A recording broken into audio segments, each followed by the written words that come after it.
মা আমিনা স্বপ্নে দেখে গর্বে তাহার নূর। মা আমিনা স্বপ্নে দেখে গর্বে তাহার নূর। সেই নূরের নাম রাখিলেন, সেই নূরের নাম রাখিলেন মুহাম্মদ রাসূল নবীজি। আল্লাহ আল্লাহ আল্লাহু লা ইলাহা ইল্লাহু আল্লাহ আল্লাহ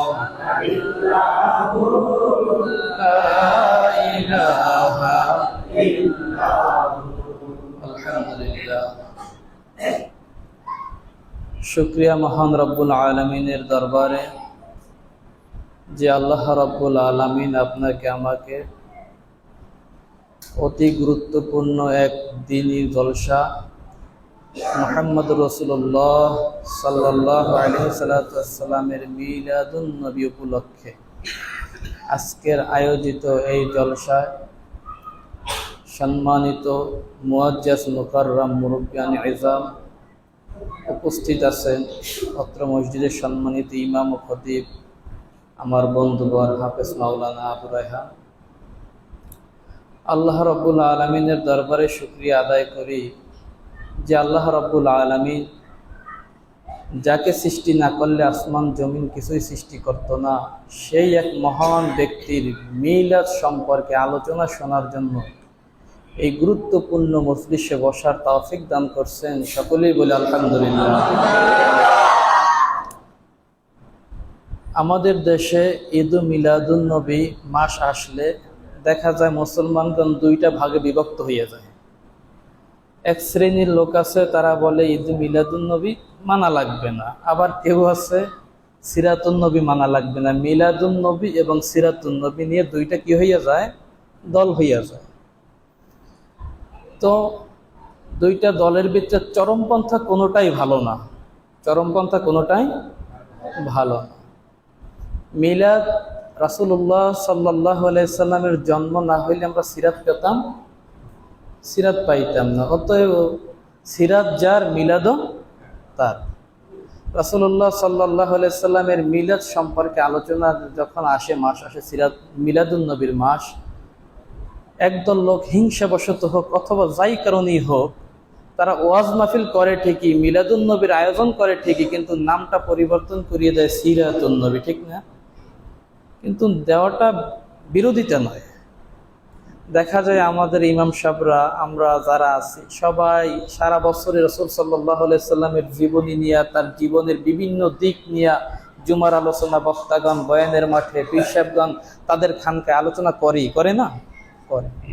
কিন্তু বিশেষত রবিউল আউয়াল মাস আসলে আহলে সুন্নাত ওয়াল জামাতের আকীদা হলো এটাই যে রাসূল সাল্লাল্লাহু আলাইহি সাল্লামের মিলাদের আলোচনা করলে যে করে এবং যারা শোনে, যতক্ষণ করে এবং যতক্ষণ শোনে ততক্ষণ সময় নফল ইবাদত করলে যে পরিমাণ সওয়াব, ওই পরিমাণ সওয়াব তাদের আমলনামায় দেওয়া হয়। জোরে বলি সুবহানাল্লাহ।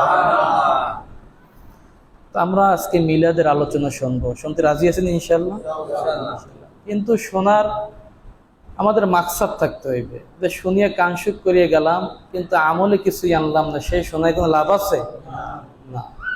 রাসূলুল্লাহ সাল্লাল্লাহু আলাইহি সাল্লামকে আমরা এমন এক নবী পেয়েছি, আল্লাহ তাআলার পূর্বের যত পয়গম্বর ছিল 1 লক্ষ মতান্তরে 2,24,000 পয়গম্বর, সমস্ত পয়গম্বরের একটাই আফসোস করতো, আল্লাহ নবী না বানাইয়া যদি আখিরি পয়গম্বরের উম্মত বানাইতে জীবনটা ধন্য হয়ে যেত। বলে বলি সুবহানাল্লাহ। কিন্তু আমরা কোনোদিন কোনো সময় আল্লাহর কাছে দরখাস্ত করি নাই, নামাজে মোনাজাত করিও কাঁদি নাই, আল্লাহর কাছে চিঠি প্রেরণ করি নাই যে আল্লাহ তুমি আমাদেরকে আখিরি জামানার নবীর উম্মত বানাই। কোনোদিন বলছি? বলি নাই। না বলতে আল্লাহ তাআলা আপনার আমার উপরে ইহসান করছে, দয়া করছে, ঠিক না? তো দয়া করছে। তো এমন এক নবীর উম্মত হইলাম, যদি সেই নবী সম্পর্কে আমরা না জানতে পারি তা কোন নবীর উম্মত হইলাম? তাহলে আমরা এলাকায় বুঝি যেই ব্যক্তিকে মানুষ যত জানে ওই ব্যক্তিকে ততই বেশি মানে, ঠিক না? তো যাকে আমি চিনি না, যাকে জানি না, তাকে মানি কিভাবে? আমরা রাসূলের উম্মত, যদি তার সম্পর্কে আমাদের জানাই না থাকে, তার সম্পর্কে ধারণাই না থাকে কেমন নবীর উম্মত হইলাম, সেটাই যদি বুঝতে না পারি তাহলে মানবো কিভাবে? ঠিক তো? তো আমাদের কর্তব্য হলো রাসূল সম্পর্কে আমাদের জানা। আমরা দুনিয়ার দল করতে গেলে যারা আওয়ামী লীগ করে তারা ভালো মতো আগে আওয়ামী লীগকে জাস্টিফাই করে, বঙ্গবন্ধু শেখ মুজিবুর রহমানের ইতিহাস তাদের বললে মুখস্থ বলতে পারে, ঠিক না? যারা বিএনপি করে তাদেরকে জিয়া সম্পর্কে বললে তারা জিয়ার আদর্শের কথা বলতে পারে। কিন্তু আমরা মুসলমান, দুঃখের বিষয়, আমাদের কাছে যদি কোনো হিন্দু বলে যে তোমার নবীর সম্পর্কে তুমি দুই চারটে কথা বলো, নবীর আজমত ইজ্জত সম্পর্কে, কিন্তু অনেক মুসলমানই পারবে না। এমনও মুসলমান আছে আমাদের নবীর নাম কি সেটাও সুন্দর করে বলতে পারে না। এই মুসলমানিত্বের কি লাভ? তো যাই হোক, যে কথা বলতেছি, আল্লাহ রাব্বুল আলামিন তার হাবিব মুহাম্মদ রাসূলুল্লাহ সাল্লাল্লাহু আলাইহি সাল্লামকে তৈরি করছেন কিসের দ্বারা? নূরের দ্বারা। কিসের দ্বারা? নূরের দ্বারা। এটাই আহলে সুন্নাত ওয়াল জামাতের আকীদা হতে হবে। কারণ জিসমানিগতভাবে আল্লাহ তাআলা যাই বানাক তারকে, কিন্তু আল্লাহ তাআলা আরেকটু দিলে ভালো, স্পষ্ট হয় না।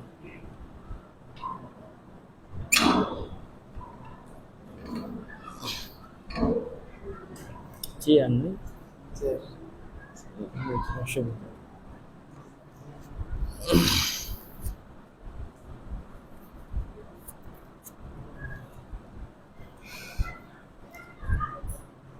আখিরি জামানার পয়গাম্বার হযরত মুহাম্মদ রাসূলুল্লাহ সাল্লাল্লাহু আলাইহি সাল্লামকে আল্লাহ তাআলা তিনি হাদিসে কুদসির ভিতরে বলেন যে আমি যদি পয়গম্বরকে না বানাইতাম আসমান জমিন লৌহ কালাম কিছুই বানাইতাম না। সবকিছু বানাইছে আল্লাহ তাআলা কার প্রেমে? তার হাবিবের প্রেমে। তার হাবিবেরকে ভালোবাসেই তিনি সব দুনিয়াটা সাজাইছে। আল্লাহর হাবিব সাল্লাল্লাহু আলাইহি সাল্লাম সম্পর্কে আল্লাহ তাআলা হাদিসে কুদসির ভিতরে বলেন কুনতু কানজুলিন মুখফিয়ান, যে আল্লাহ তাআলা যখন দুনিয়া আসমান কিছুই বানায় নাই তখন আল্লাহ তাআলা এক গুপ্ত ভান্ডার ছিল। কি ভান্ডার ছিল? গুপ্ত ভান্ডার। একটু কথা বলবেন, যদিও সময় সংক্ষেপ, তাড়াতাড়ি শেষ করতে। কি ছিল? গুপ্ত ভান্ডার। তাফসীরে তাবারির ভিতরে বলেন যে তিনি লেখেন যে আল্লাহ রাব্বুল আলামিন যখন কুনতু কানজুলিন মুখফিয়ান, আল্লাহ তাআলা যখন একা ছিল, নিরাকার, তিনার কোনো সৃষ্টি ছিল না, কিচ্ছু ছিল না, জান্নাত ছিল না, জাহান্নাম ছিল না, চন্দ্র ছিল না, সূর্য ছিল না, কিচ্ছু নয়, শুধু আল্লাহ তাআলা একজন, গুপ্ত ভান্ডার। তো আল্লাহ তাআলা বলেন তখন আমি ইচ্ছা করলাম আমার একজন সখা দরকার। কি দরকার? সখা দরকার, মানে সাথী দরকার, যাকে এর সাথে প্রেম করা যায়। তাফসীরে তাবারিতে লেখেন আল্লাহ তাআলা তার জিসমানি নূর থেকে মুহাম্মাদের নূরকে তৈরি করলেন। জোরে বলি সুবহানাল্লাহ। নূরে মুহাম্মাদীকে আল্লাহ তাআলা তৈরি করে তার কুদরতি ডান হাতের উপরে রাখিয়া ইয়া মুহাম্মাদু ইয়া মুহাম্মাদ ইয়া মুহাম্মাদু ইয়া মুহাম্মাদ এভাবে জিকির করছেন 40 লক্ষ বছর। ধরে বলি সুবহানাল্লাহ।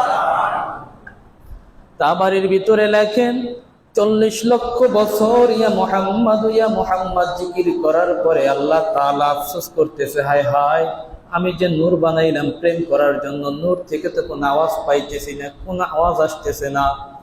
আল্লাহ তাআলার কুদরতি অন্তরের মধ্যে জোশ মেরে যায়, বড় আফসোস করে, হায়, আমার মহব্বতের নূর থেকে তো কোনো আওয়াজ আসে না। এই নিঃশ্বাস যখন ছাড়ছে ততক্ষণই মুহাম্মদ থেকে শব্দ বের হয়েছে, ইয়া আল্লাহ। জোরে বলি সুবহানাল্লাহ।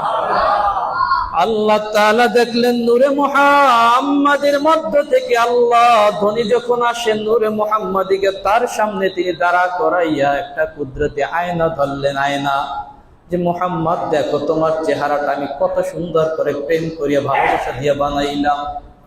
নূরে মুহাম্মাদিন তার চেহারা মোবারক দেখিয়া সাথে সাথে শুকরানা স্বরূপ সিজদায় পড়িয়া গেলেন।